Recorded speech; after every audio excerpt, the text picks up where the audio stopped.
Je voudrais ce soir continuer ce que j'ai commencé à développer la dernière fois, lors de la première du séminaire intitulé Vie de psychanalyste ténor. Et je terminais sur quelque chose qui est venu comme ça, de façon, je dirais, étincelante, à savoir que vie, sur le plan du psychisme, psychique, on va dire, psychique, pas psychologique, hein. Sur le plan psychique, c'est-à-dire, c'est compliqué le psychique, mais disons sur ce qui touche à ce que Freud a appelé la liaison, le nouage entre la pulsion de vie et la pulsion de mort, que, je viens de le dire, qu'on ne peut pas parler de vie, c'est un peu ce qui évoque vide aussi, évidemment, mais de façon assez, comment dire, de façon assez énigmatique, finalement, assez secrète. Hein, il faut secréter quelque chose, là. Qu'on ne peut pas aborder la question de vie, je dirais même pas de la vie, sans la dimension du fait qu'à un moment, quelque chose fait que elle part, ce qu'on appelait la mort. Et j'évoquais le fait que il y a toujours eu cet étrange lien, cet étrange nouage chez l'humain, et en ce qui nous concerne, tel que peut l'aborder le christianisme. Hein. Je peux vous parler de ça parce que j'ai été un peu, même plus qu'un peu, un peu tressé là-dedans. Et qu'il a fallu après un petit peu développer, créer un certain rapport à tous ces éléments, toutes ces croyances qu'il en est. Et c'est comme ça que, par une analyse personnelle, par la pratique analytique, et ensuite par, c'est ce que j'évoquais la dernière fois, par cette expérience de la voix lyrique, ce qu'on appelle l'opéra, mais cette expérience de la voix lyrique, j'ai pu effectivement arriver à quelque chose qui m'anime, et donc j'essaie de parler. Et je disais donc la dernière fois que j'allais essayer de parler de ce trou, de cette dimension de la trouvaille, qui effectivement peut, c'est la dimension du possible, hein, c'est pas la dimension du nécessaire, hein, et du suffisant, c'est autre chose, peut effectivement apparaître. Et quand quelque chose de cet ordre, ce qui ne cessait pas, la nécessité c'est ça, ce qui ne cessait pas, c'est la répétition finalement, hein, ce qui ne cessait pas de s'écrire, comme le souligne Lacan, cesse. Alors, ce que l'on appelle la contingence, l'inattendu, quelque chose de nouveau peut advenir. Eh bien, de cette dimension de la mort que j'évoquais, de la mort d'un être cher, eh bien, quelque chose de nouveau peut advenir, et c'est quelque chose qui, évidemment, est au-delà de ce que l'on appelle habituellement le travail de deuil. Le mot travail est sans doute important, hein, surtout si on se réfère à ses origines latines, tripalium, qui est un instrument de torture. Mais le deuil, moi je l'écrirais D''O-E-I-L. J'y verrais quelque chose qui a à voir avec l'œil, mais pas au sens physiologique du terme, hein, au sens du regard. Quand parle Lacan, il y a quelque chose qui, de par la disparition d'un être cher, soudainement, ce que l'on appelle le spectre, hein, on sait, Hamlet ou à d'autres, ça a été beaucoup, souvent abordé, bien sûr, c'est à l'opéra, au théâtre, hein. Il y a quelque chose effectivement de ce rapport au spectre qui peut advenir. Mais ce n'est pas évidemment le spectre, même si ça apparaît comme ça, de l'être cher qui revient. Non, c'est le rapport à ce qui, pour le cas, effectivement, c'est le cas de le dire, ce qui fait spectre, en quelque sorte. Et c'est dans ce travail-là que de ce travail-là, de cette rencontre particulière, singulière, que quelque chose peut advenir. Alors, comment nouer ça avec, d'une part, l'apparition de ce nouage particulier qui est celui de la voix lyrique, et donc de l'opéra, le nouage entre la voix qui parle et la voix qui chante, pour autant que, justement, c'est développé dans la voix qui parle le fait que, on pourrait dire la voix qui chante, a laissé la voix qui parle prendre le dessus. Et on découvre ça quand on apprend à chanter le lyrique, quand on apprend à, quelque sorte, à créer. C'est peut-être un peu fort, mais bien sûr qu'il y a des dispositions. Bon, enfin, il n'y a pas de voix identique, hein, donc c'est quelque chose qui ne va pas de soi. Quand on apprend, c'est apprendre, hein, comme je le mets dans l'argument là, que vous avez pu voir, c'est en deux mots. Hein. Il s'agit de prendre quelque chose. Et il y a un coup. Parce que c'est beaucoup. Hein, c'est beaucoup. Et ce beaucoup, ça pose la question, effectivement, aussi de ce qui va arriver. Là, vous êtes en train de voir Corelli et puis Maria Callas, là, de ce qui peut arriver à une voix. Et donc, à celui qui est, on pourrait dire, réduit à cette voix. Franco Corelli, par exemple, disait qu'il avait arrêté, il avait à peu près 55 ans, hein, à peu près à ce moment-là. Oui, en gros, je ne sais pas, mais enfin, peu de choses près, c'est ça. Parce qu'il ne dormait plus, il ne mangeait plus. Il était angoissé. On sait qu'il était angoissé, mais avant d'entrer en scène. Mais ça disparaissait quand il se mettait à chanter. Et puis Maria Callas, on peut dire que son destin, quand même, est tragique. Elle a transmis beaucoup du tragique dans les opéras, au cinéma aussi, hein, c'est Médée. Hein. Mais c'est pas pour autant que ça l'a aidé à vivre ces 2 dernières années, notamment où elle était à Paris, hein, et où elle ne pouvait plus chanter. C'est une grande question, qu'est-ce qui fait qu'elle ne pouvait plus chanter? Bon. Du moins, qu'est-ce qui fait qu'elle ne pouvait plus chanter comme elle a chanté? C'est pas le cas de Corelli. Bien sûr que sa voix n'était peut-être plus aussi brillante, mais néanmoins, il y avait quelque chose, effectivement, et il ne sait pas bien pourquoi il n'est pas revenu. Mais de toute façon, il n'est pas revenu. Alors bien sûr, on peut dire qu'il n'est pas revenu parce qu'après, d'autres ont pris sa place ou c'est compliqué. Bon, c'est vrai. Je crois qu'on est vers les années 65-70, par là. Enfin bon, de toute façon, c'est plus compliqué que ça, hein, sans doute. Je crois qu'il y a une dimension psychique qui, alors là, c'est là que je me lance et que je pars avec, je dirais, allégresse. Hein. Je lance, comme quand on part dans la, on pourrait dire, la montée de l'aria, là. Et j'étais qu'une... voilà, oui. Et j'étais qu'une chose à toi, hein. La fin de l'aria de Carmen. Hein. Surtout si on sait que 3 mois après la première de Carmen à Paris, oui. Il s'est passé quelque chose quand même. Hein. Celui qui a composé Carmen, il est mort. Alors, ça nous ramène à cette étrange liaison entre notamment les aigus, enfin c'est ce que je peux dire, la vie, la mort, et le fait que quand on est en train de chanter dans les aigus, c'est pas la pensée c'est pas la parole qui prime, c'est autre chose.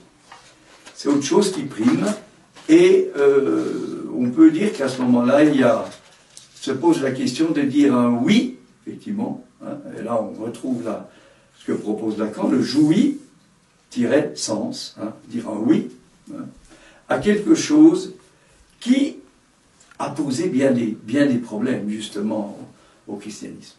Hein. On peut dire que le christianisme, il démarre, évidemment, juste un mot là, comme ça, l'histoire des orgues. Là. ou de l'orgue, comme on voudra. Hein. Eh ben, Néron, il adorait ça, c'est-à-dire que l'orgue, c'était quelque chose qui, chez ceux qu'on va appeler les païens, hein, bon, bien sûr, là, chez les Romains, hein, participait à cette fête étrange qui était les fêtes du cirque. Hein. C'est sans doute pour ça que les premiers chrétiens ont très rapidement, et ça s'est passé au 3e, 4e siècle après Jésus-Christ, ont révoqué l'orgue, du moins en Occident. Il a continué à se développer en Orient, et il est revenu au 8e siècle après par un cadeau qui a été fait par une personnalité politique importante d'Orient, je crois Pépin le Bref, enfin quelque chose comme ça. Hein. Bon. Et on peut penser que justement, peut-être que cet instrument très particulier, puis après ça a été tout à fait défini, réglementé, etc., jusqu'au Concile de Trente, là, en 1550, tout ça, c'est quadrillé, on va définir quand on utilise l'orgue, etc., c'est quelque chose de tout à fait défini, hein, pour surtout pas que ça... Et ça fait penser, bien sûr, à ce qui s'est passé avec la voix humaine, bien avant, ou du moins au même moment, à savoir que dans cette problématique de chanter et de parler, hein, qu'est-ce que... Est-ce que quelque chose est apparu, et j'insiste, ça peut paraître comme ça un peu loin de ce que je veux dire, mais c'est tout à fait ce qui est en jeu, à mon avis, dans la pratique analytique, puisque ça passe par la parole, en sachant que la parole, évidemment, ça dépasse la production du sens. Hein. Parce que quand la parole est dans la production du sens, eh ben, je suis désolé de le dire pour ceux qui opposent comme ça le laïque et puis le non-laïque, hein. C'est un peu simpliste, hein. Eh bien, la parole, elle est divine. Elle est d'essence divine. Voilà. Au commencement était le Verbe. Voilà. Bon.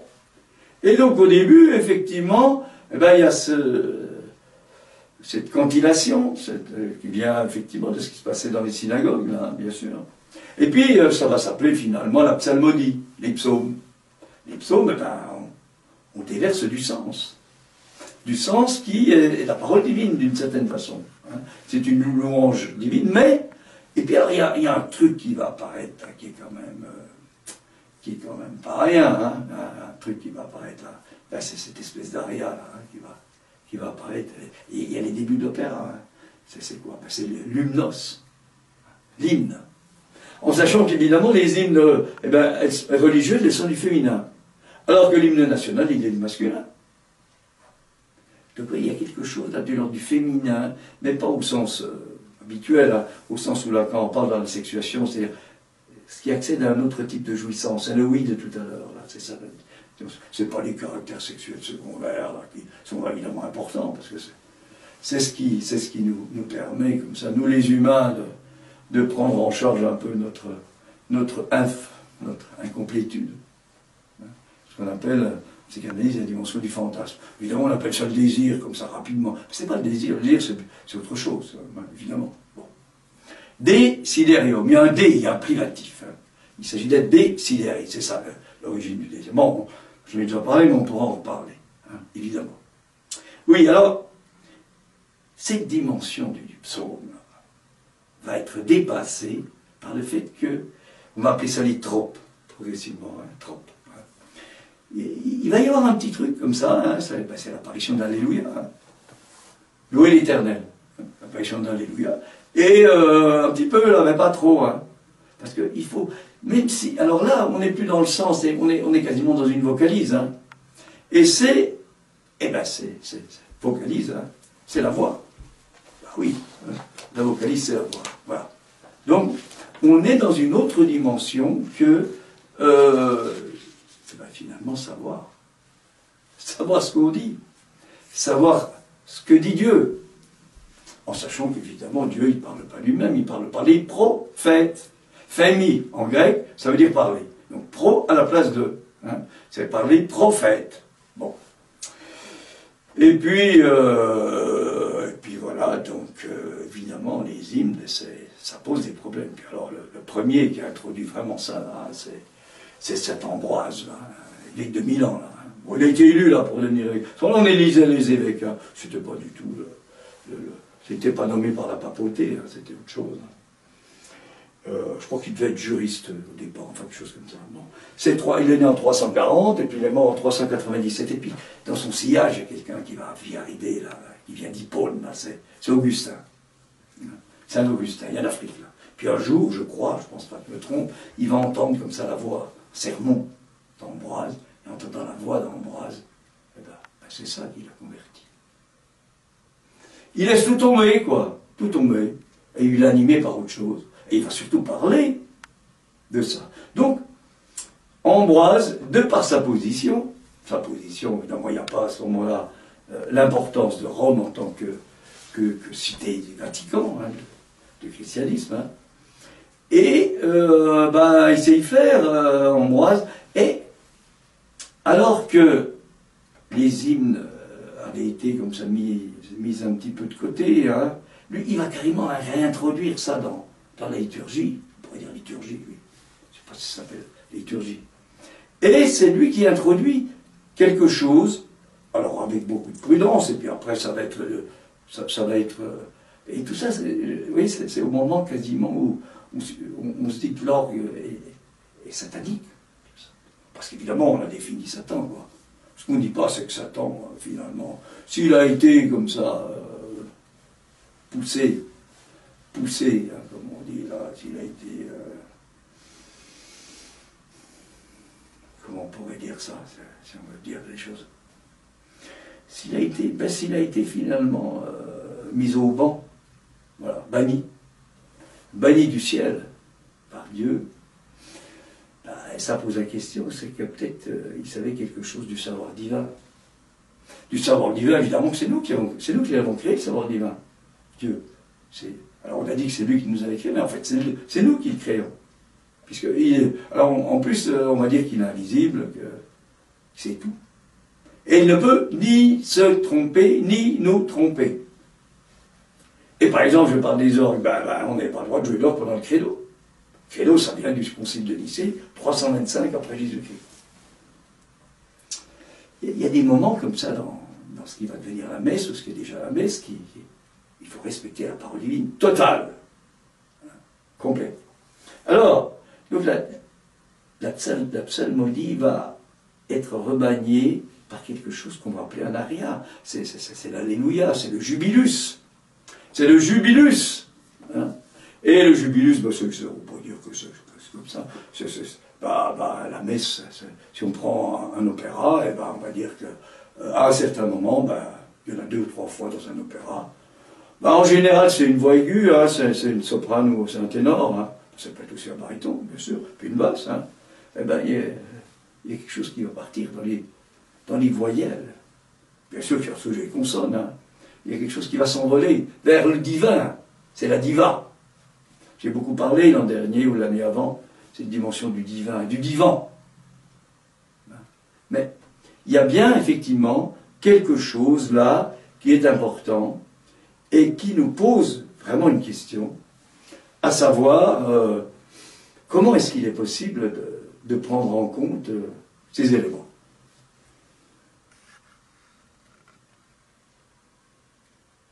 Je pense que il serait possible effectivement